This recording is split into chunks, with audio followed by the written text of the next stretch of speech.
तारीख 15 अक्टूबर सन 2022 दिन शनिवार। इस वक्त मेरे साथ टीवी9 डिजिटल चैनल पर मौजूद तमाम बेशकीमती श्रोता सुन रहे हैं अपना पसंदीदा प्रोग्राम पॉडकास्ट, और मैं हूं आप सबका हर दिल अजीज हम मिजाज हम जुबान संजीव चौहान। आज भी बात खरी खरी दो टूक बात रूसी राष्ट्रपति व्लादिमीर पुतिन के दिमाग में मची धमाचौकड़ी की।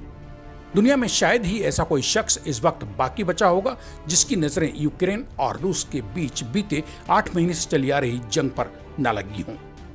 पल पल बदलते हालातों के बीच झूल रही दुनिया में हर कोई यूक्रेन या उसके राष्ट्रपति की बजाय पहले पढ़ना चाहता है, जानना चाहता है कि रूस के राष्ट्रपति व्लादिमीर पुतिन के दिमाग में इन दिनों कौन सी बातें कौन रही होंगी। अंदर की उन बातों को जो अमूमन शांत पड़ चुके से दिखाई देने वाले पुतिन को अचानक ही तंद्रा से जगाकर क्रूर शासक बना डाल रही हैं।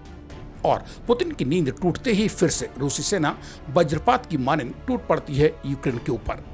यहां मैं ये बात पहले से ही साफ कर देना चाहता हूं कि मेरे पास ना तो कोई जादुई छड़ी है जिससे पुतिन या रूस के ऊपर लहरा और घुमाकर मैं पुतिन के दिलो दिमाग में मचल रहे सवालों को पढ़ सकूं।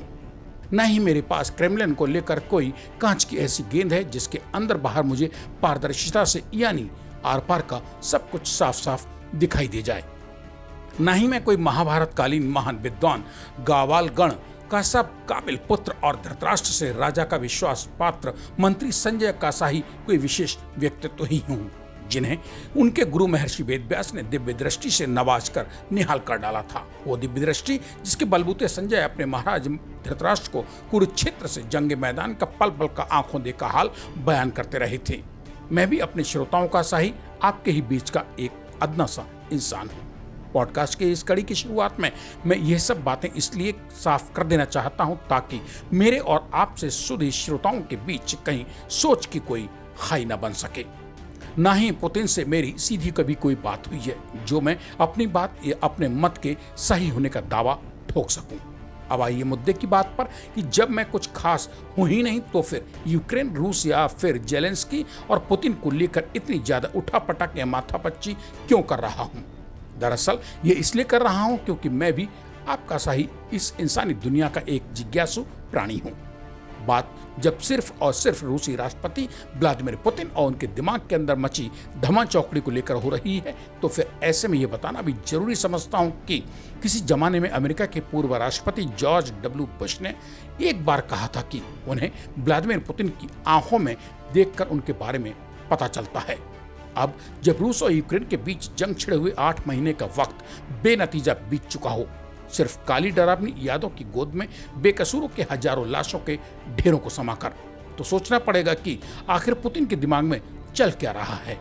क्या आज 8 महीने बाद अब पुतिन सोच रहे होंगे कि उन्हें यूक्रेन के साथ इस खूनी जंग में 8 महीने के अंदर आखिर हासिल क्या हो सका।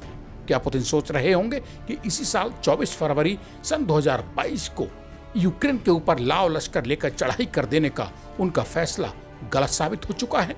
इस बारे में रूसी अखबार नेजाविसिमाया गजेटा के मालिक कॉन्स्टेंटिन रेमचुकोव, जो कि अखबार के एडिटर इन चीफ भी हैं, मानते हैं कि इस युद्ध की स्थिति को रूसी राष्ट्रपति पुतिन की सोच ही चला रही है।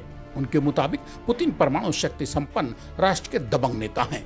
उनकी अपनी तमाम ऐसी सोच हैं जो उन्हें आज निरंकुश बना चुकी हैं। यूक्रेन के मामले में भी पुतिन ने इस जंग को नाक की लड़ाई बना लिया है, खुद अपने निजी मजबूत उज्जवल जीवन के लिए और रूस के सुरक्षित व सुनहरे भविष्य की खातिर।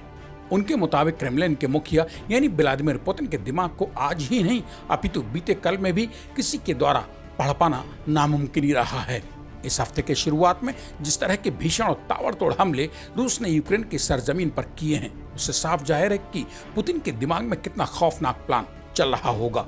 रिजल्ट चाहे कुछ भी निकल कर सामने आए, मगर मौजूदा हालात पुतिन के गुस्सैल और जिद्दी दिमाग की गवाही के लिए काफी हैं। इसमें यदि लेकिन किंतु परंतु के लिए कहीं कोई जगह अब खाली नहीं बची है। सीनियर लिबरल पॉलिटिशियन ग्रेगोरी येवलेंस्की के मुताबिक पुतिन मौजूदा हालातों में पश्चिम से सीधे टकराव से बचने की कोशिशों में तो हैं, मगर अगर रास्ता नहीं निकला तो पुतिन मोर्चा खोलने के लिए भी रेडी नजर आते हैं।